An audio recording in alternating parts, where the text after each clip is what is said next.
અરે, તમને કોણે બોલાયા? મેં બોલાયા છે રૂમ બાબાને. બાબા, આ ઘરમાં ભૂત છે, પકડી પાડો ને.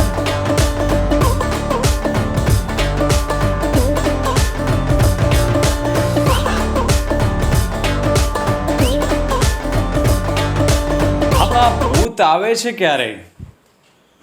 બાબા, રાત્રે આવે છે અને લાફો મારીને જતું રહે છે. ક્યારે આ ભૂત ત્યારે આવ્યું છે કે જ્યારે તમારી પત્ની પિયરે ગઈ હોય? ના બાબા. ક્યારે આ ભૂત દિવસે આવે છે? ના બાબા. હા, તો ચિંતા કરવાની જરાય જરૂર નથી. આ ભૂતને હું પકડી પાડીશ, બરાબર? પણ તમારો પૂજા રૂમ ક્યાં છે? અહીંયા છે. ભૂતની સાથે હું એકલામાં વાત કરીશ.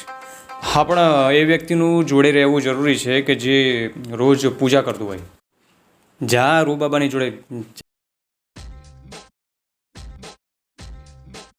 બાબા, મને માફ કરી દો. એ રોજે એટલા રાત્રે જોર જોરથી નાકોડા ઢળે છે ને કે મારે એક ઠોકી દેવી પડે છે. શું કરું? અંદર રૂમમાં સૂવા જતી રહું તો એમને ખબર પડી જાય, એટલા માટે જ મારે અહીંયા ને અહીંયા સૂવું પડે છે. મને તો ખબર જ હતી કે મંજુલિકા તું જ છે. ચિંતા નથી કર, મારે એને કહેવું જ પડશે. તો પછી એનો ઉપાય? ઠીક છે, વાંધો નથી, હું વાત કરું છું. હાલો બાબા, તમારી ફીઝ. કોને બાબા, શું થયું? શું થયું? ભૂત મંજુલિકા જે છે ને એ તને પ્રેમ કરે છે. તું બીજા કોઈની સાથે રહે એને ગમતું નથી, એટલે હેરાન કરે છે તને રોજ રાત્રે. તને ખબર પડી? આવા પછી છે ને ધ્યાન રાખજે. અને બીજા રૂમમાં શું છે?